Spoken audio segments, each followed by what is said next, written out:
আল্লাহর দ্বীন প্রতিষ্ঠার এবং সমাজের ইসলাহের কথাগুলো আসে, তাহলে আলহামদুলিল্লাহ এটা আরশে আজিমে চলে যাবে, পৌঁছে যাবে এবং দুনিয়া আন্দোলিত হবে, প্রভাবিত হবে মানুষের মন। মানুষ জান্নাতমুখী রাস্তা খুঁজে পাবে, হেদায়েতের দিকে যাবে। আমার ভাইয়েরা, বন্ধুরা বলে গেছেন, মুসলমানদের মধ্যে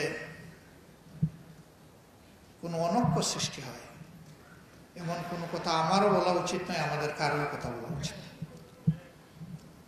তবে এটাও কোনো ভাই সতর্ক করে দিয়েছেন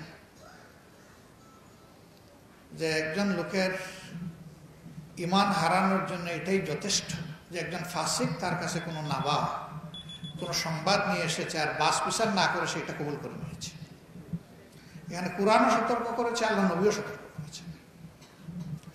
বাস বিচার না করে নিজের সহকর্মী হোক অথবা অন্য কোনো মানহাজ মারকাজের লোক হোক, বাস বিচার না করে আল্লাহর রাস্তা কারো ব্যাপারে কোনো ধারণা নেবেন না, কোনো মন্তব্য করবেন না।